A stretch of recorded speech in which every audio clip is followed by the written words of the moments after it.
সিলেট বিভাগীয় আওয়ামী লীগ স্পেনের আয়োজনে উদযাপিত হল মহান বিজয় দিবস।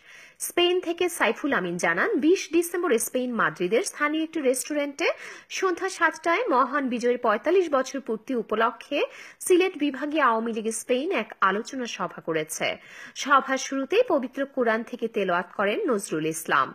সংগঠনের সভাপতি আমিনুল ইসলাম লুৎফরের সভাপতিত্বে এবং ফয়সাল ইসলামের পরিচালনায় বক্তব্য রাখেন বীর মুক্তিযোদ্ধা আব্দুল নূর, আব্দুল ওয়াহিদ, আতাউর রহমান, লুৎফর রহমান, আব্দুল কাইয়ুম সেলিম, ফয়জুল্লাহ, বদরুল ইসলাম মাস্টার, HM বদরুল তালুকদার, শেখ আব্দুর রহমান, ইফতেহার আলম, সাইফুল আমিন, জুয়েল আহমেদ মালেক, এনাম আলী খান, ইসলাম উদ্দিন সহ আরো অনেকে।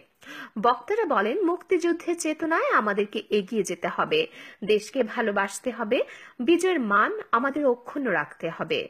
সভা শেষে মুক্তিযুদ্ধে নিহত শহীদদের রুহের মাগফিরাত কামনা করে বিশেষ দোয়া ও মোনাজাত করা হয়।